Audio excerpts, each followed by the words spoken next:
ये कलाम पाक अल्लाह की तरफ से इंसान के नाम एक पैगाम है।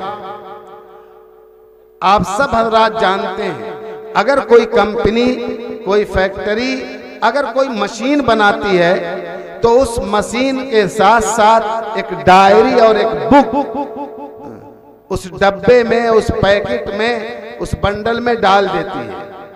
और जब मशीन कहीं खरीद कर खोलता है तो देखता है उसमें निशानात बने रहते हैं, उसमें गाइड की जाती है कि इसके कल पुर्जे ऐसे ऐसे जोड़े जाएं और इस बटन को दबा के चालू किया जाए, इस बटन को दबाकर बंद किया जाए, इस बटन को दबा के तेज किया जाए। जितनी भी मशीन बनती है, हर एक के चलाने के लिए और हर एक के इस्तेमाल के लिए और हर एक को मुफीद बनाने के लिए मशीन बनाने वाले की तरफ से बुक और डायरी पूरी हिदायत करके, पूरी रहनुमाई करके उसमें डाल दी जाती है। जब आदमी उस पैकेट को खोलता है तो उसी गाइड और उसी बुक और डायरी के इशारे से वो बताता है ये इसको ऐसे जोड़ा जाएगा और ये बटन ऐसे है, ये बटन ऐसे है। अगर ये बात वाज़े है और बिल्कुल वाज़े है, और अगर उस गाइड के और उस बुक और डायरी के खिलाफ अगर किसी ने कल पुर्जे को जोड़ दिया या बटन को उसके खिलाफ बना दिया, कर दिया, तो यकीनन वो मशीन जल जाएगी, नुकसान में आ जाएगी और इस्तेमाल करने वाले के हक में खसारा ही खसारा रहेगा। आपका क्या ख्याल है, हमारा क्या ख्याल है?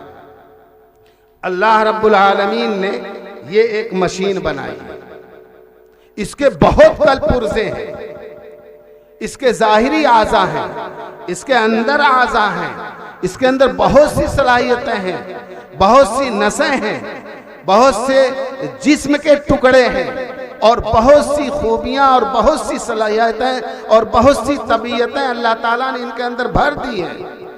हम क्या सोचते और समझते हैं कि हम अपने मन से जैसे चाहें इस मशीन को इस्तेमाल करें और हम कामयाब हो जाएंगे? अल्लाह की कसम, 100 बार रब्बुल आलमीन की कसम, अल्लाह ताला ने अपने कलाम पाक को डायरी और बुक और हिदायतनामा बना करके इंसान को दिया। इंसानों सुन लो, अगर अपना अंदर और बाहिर, जाहिर और बातिन, अपने अंदर की सलाहियतें, बाहर की सलाहियतें, अगर एक जुज अगर इस कलाम पाक की हिदायत के मुताबिक इस्तेमाल करोगे तो इंसान कामिल बन जाओगे। और अगर इस कुरानी हिदायत के खिलाफ इस्तेमाल करोगे तो मैं अपनी जबान से नहीं कह रहा हूं, बल्कि कुरान की जबान में कह रहा हूं। कुरान ने कहा है कि जानवर से बदतर बन। इसलिए कलाम पाक का समझना इंसानियत का समझना है, कलाम पाक पर अमल करना इंसानियत को जिंदा करना है। कलाम पाक अल्लाह ताला ने इसीलिए भेजा था कि इंसानों, ये मेरा पैगाम है, तुम जा कर के जिंदगी इस अंदाज से गुजारना। अगर इसके खिलाफ गुजार के आओगे, दुनिया में भी तबाह, दुनिया में भी खसारे में, दुनिया में भी बर्बाद और आखिरत में भी जानवर से बदतर बनना पड़ेगा। शायद हम एक रस्मी तौर पे सुन रहे हों और हमारे जहनों में बसा औकात ख्याल आता है कि नहीं, हम तो देख रहे हैं कलाम पाक के खिलाफ, इस्लाम के खिलाफ जो लोग चलते हैं और अमल करते हैं वो तो कामयाब होते हैं। मगर मैं बहुत जिम्मेदारी के साथ कहता हूँ, दिल के यकीन के साथ कहता हूँ, शरहे सद्र के साथ कहता हूँ, भले से हमारी ये सर की निगाह कामयाबी और नाकामी को न समझ सके, अल्लाह की कसम, खालिके कायनात की कसम, कुरान के खिलाफ चलने वाला इस दुनिया में भी नाकाम है। ये हमारी सोच की गलती हो सकती है, इस सर के निगाह की गलती हो सकती है, मगर कुरान ने जो फैसला किया उस कुरान के फैसले की में किसी किस्म का शक और शुबहे की भी गुंजाइश नहीं है। गलती तो बहुत दूर की बात है। मैं इसी हवाले से एक छोटी सी सूरा मैंने तिलावत की है। जो लोग भी नादरा कुरान करीम पढ़ लेते हैं, देखकर कुरान करीम पढ़ लेते हैं, नमाज पढ़ते हैं, कुछ सूरतें अगर याद करते हैं तो उनको जरूर ये छोटी सी सूरा अम्मा पारा 30वें पारा की सूरह असर जरूर याद होगी। वल असर इन्नल इंसाना लफी खुस्र इल्लल्लज़ीना आमनू व अमिलुस सालिहात व तवासौ बिल हक़्क़ि व तवासौ बिस सब्र। आए जरा हम समझने की कोशिश करें कि अल्लाह ताला ने कलाम पाक में हमसे क्या कहा है, मगर उससे पहले हम ये समझें कि कलाम पाक हजार मखलूक दुनिया में अल्लाह ने बनाया, स्पेशल तरीके से इंसान के लिए अल्लाह ताला ने नाजिल किया है, इंसान के पढ़ने के लिए, इंसान के समझने के लिए, इंसान के अमल करने के लिए। अमल करने के लिए अल्लाह ताला ने कलाम पाक को भेजा है। हम जरा समझें कि अल्लाह ताला ने कहा क्या है।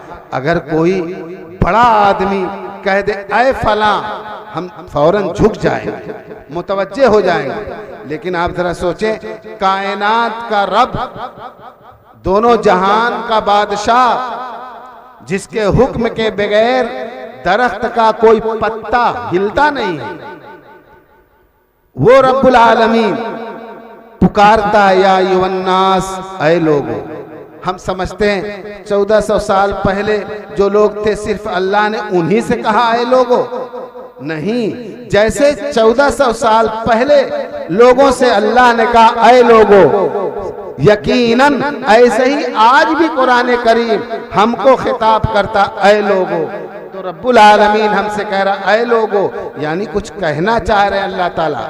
अल्लाह ताला कलाम पाक में कहते हैं या अय्युहल्लज़ीना आमनू, ऐ ईमान वालो। जैसे 1400 साल पहले अल्लाह ताला ने ईमान वालों को खिताब किया और मुखातब करके मुतवज्जे किया, ऐसे ही समझें कि कलाम पाक हमसे कह रहा है ऐ ईमान वालो। तो कलाम पाक में अल्लाह ने जो कुछ कहा है और जो कुछ किया है, रब्बुल आलमीन ने इस सूरा में, ये सूरा एक मतन की हैसियत रखती है, पूरा कुरान एक शरह की हैसियत रखता है। रब्बुल आलमीन ने इस छोटी सी सूरा में हमसे कहा क्या है, हम सब उसको समझ लें। छोटी सूरा है, मुख्तसर वक्त में अल्लाह के इस पैगाम को हम समझें। काबिल कद्र फर्जंदान तौहीद, बिरादरान इस्लाम, कुरान के हवाले से अल्लाह का ये कलाम और अल्लाह की ये बात हमसे समझें कि अल्लाह ताला ने वल असर कहा। इसका तर्जमा है जमाने की कसम। रब्बुल आलमीन ने जमाने की कसम खाया। याद रखें, किसी इंसान को किसी मखलूक की कसम खाने की इजाजत नहीं, जायज नहीं। अगर कोई सच बात कसम खा के कहने की जरूरत हो और तकादा हो तो अल्लाह की कसम खा के बात बयान कर सकता है, गैरुल्लाह की कसम खाना जायज नहीं। मगर आप जरा देखें, अल्लाह ताला बहुत सी अहम मखलूक की कसम खा करके अहम मजमून और अहम बात को बयान करते हैं। नऊज़ुबिल्लाह, अल्लाह को कसम खाने की कोई जरूरत नहीं थी। आम इंसान कसम कब खाते हैं? जब हमें शुबहा होता है, हमारी बात में शक है, तो हम कसम खाकर अपनी बात को यकीन दिलाने के लिए अल्लाह की कसम का हवाला देते हैं। लेकिन किसी ईमान वाले के अंदर अल्लाह की किसी बात के अंदर किसी किस्म का शुबहा नहीं। ईमान वालों के ईमान का तो यह हाल है कि वो इस बात का यकीन रखता है, इस बात पर यकीन रखता है कलाम पाक के सिलसिले में कि सूरज तारीक हो जाए, हो सकता है, सितारे आसमान से झड़ने लगे, झड़ सकते हैं, समंदर खुश्क हो जाए, मान लेंगे, चांद अपनी चांदनी हटा दे, दूर कर दे, मान लेंगे, जमीन फट जाए, मान लेंगे, जो कुछ कहेंगे हम मान लेंगे। मगर कोई ईमान वाला अगर ये सुने नौजुबिल्लाह कुरान के किसी नुक्ते में फर्क आ गया तो बगैर झिझक के वो यकीनन उसका फौरन इनकार कर देगा। कुल हो सकता है, कुरान करीम के एक नुक्ते में फर्क नहीं आ सकता। तो कुरान करीम इस कदर सच्चा और पक्का कलाम है जो इंसानियत के लिए आया। अल्लाह ताला कसम क्यों खाते हैं? अल्लाह ताला कसम खाते हैं कुरान इंसान के मुहावरे में नाजिल हुआ। जैसे इंसान आपस में गुफ्तगू करता है ना, इस अंदाज से अल्लाह ताला ने कलाम पाक को नाजिल किया है। चूंकि इंसान मुतवज्जे होता है बात की तरफ, जब कसम खा के बात कही जाती है तो अल्लाह ताला ने इंसान को मुतवज्जे करने के लिए बहुत अहम मजमून, बहुत अहम पैगाम, बहुत ही ताकीदी हुक्म जब देते हैं अल्लाह ताला, तो फिर कसम खा के बयान करते हैं ताकि इंसान मुतवज्जे हो जाए। तो रब्बुल आलमीन की ये मोहब्बत है अपने बंदों के साथ कि वो अंदाज अल्लाह ने इख्तियार किया जिसकी वजह से बंदे मेरे कलाम की तरफ मुतवज्जे हों और गौर से सुने। तो अल्लाह ने कसम खाया, इसका मतलब बहुत ही अहम बात, बहुत ही पुख्ता बात, बहुत ही इंसान के लिए नफा बख्श बात रब्बुल आलमीन फरमा रहे हैं। तो अल्लाह ने कसम खा के क्या कहा, इन्नल इंसाना लफी खुस्र। रब्बुल आलमीन का ऐलान है, सारे इंसान खसारे में हैं, नुकसान में हैं, घाटे में हैं, बर्बाद हैं, तबाह हैं, दुनिया में भी आखिरत में भी। इल्लल्लज़ीना आमनू, मगर जिन लोगों के अंदर 4 सिफात पाई जाएं, ये हम ईमान के कान से सुने और ईमान के दिलो दिमाग से समझें और इन बातों पर ईमान रखें तो अल्लाह ताला इन बातों को हमारे दिलों में बैठा देगा और अमल का जज्बा पैदा करेगा। तो रब्बुल आलमीन ने कहा कि 4 सिफात और 4 अमल जिस शख्स के अंदर पाया जाए, 4 अमल जिस शख्स के अंदर पाया जाए वो इंसान कामयाब। और इन 4 सिफात से जो इंसान खाली हमारा ईमान और यकीन है वो इंसान नाकाम। दुनिया लाख किसी को कामयाब और किसी को नाकाम समझे, कामयाबी और नाकामी का मदार किसी चीज पर रखे। ईमान वालों का जहन, ईमान वालों की सोच यकीनन यही होनी चाहिए और यही है कि कामयाबी और नाकामी का मदार इस सूरह असर में जिसे करार दिया गया है वही हमारे नजदीक कामयाबी और नाकामी का मदार होगा। वो 4 सिफात क्या है? पहली सिफत इल्लल्लज़ीना आमनू, ईमान। मैं बहुत मुख्तसर में एक तरीके से कह दे, मैं तर्जमा करते हुए अपनी बात को ख़त्म करना चाहूँगा, मगर इस सूरह असर के पैगाम को हम समझें कि अल्लाह ताला ने कहा पहली सिफत, पहला अमल ईमान। ईमान अगर इंसान के अंदर है, अपने खालिक को पहचानता है, अपने मालिक को मानता है, रब की रुबूबियत का इकरार करता है, अल्लाह की उलूहियत को मानता है और अल्लाह को उसकी ज़ातो सिफात में एक मानता है, दिल से मानता है। और अल्लाह ताला ने अपने जिस हबीब व महबूब बंदे को अपना पूरा पैगाम लेके भेजा है, इंसान अगर उसको अल्लाह का रसूल पैगंबर मानता है, उसकी एक एक बात को अल्लाह की बात मानता है और जो कुछ अल्लाह के हवाले से रसूलुल्लाह पेश करें उसी को अल्लाह का भेजा हुआ दीन समझता है, इसी का नाम ईमान। तो दिल से अल्लाह को एक समझना और मोहम्मद रसूलुल्लाह सल्लल्लाहु अलैहि वसल्लम को अल्लाह का पैगाम्बर समझना, इसका नाम ईमान है।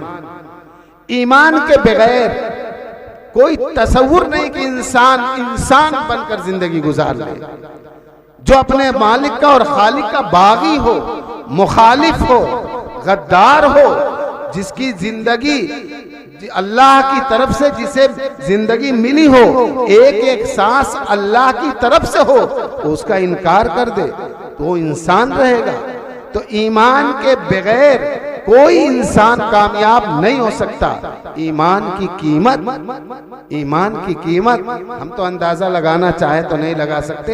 ये पूरी कायनात जो सजी सजाई है और कायनात की सारी मखलूक जो इंसान की खिदमत में लगी है, अगर एक बंदा, वो भी नमाजी नहीं, तहज्जुद गुजार नहीं और बहुत पाबंद सौमो सलात नहीं, सिर्फ उसके दिल में ईमान हो और अल्लाह अल्लाह कहता हो, इसकी कद्र और इसकी इसकी अहमियत और इसकी अजमत इतनी है कि पूरी कायनात अपनी हालत पे बाकी रहेगी।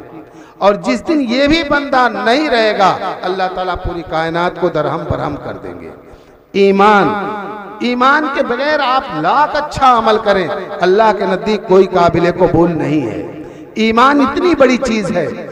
लेकिन मेरे दीनी भाइयों, जब हम जानते हैं कि ईमान इतनी कीमती चीज है जो जन्नत में ले जाने के लिए बुनियाद है, तो फिर ईमान की हिफाजत कैसे होगी? ईमान की हिफाजत कैसे होगी? कुरान ही से पूछें। इसी सूरा में अल्लाह ताला ने कहा, दूसरी सिफत, वामिलुस सालिहात, नेक आमाल, फराइज हों, वाजिबात हों, सुनन हों, नवाफिल हों, मुस्तहब्बात हों, नेक आमाल। अल्लाह ताला ने जो कुछ करने के लिए कहा, रसूलुल्लाह सल्लल्लाहु अलैहि वसल्लम ने जो कुछ इरशाद फरमाया, नेक आमाल से इंसान के अंदर ईमान महफूज भी रहता है, मजबूत भी रहता है।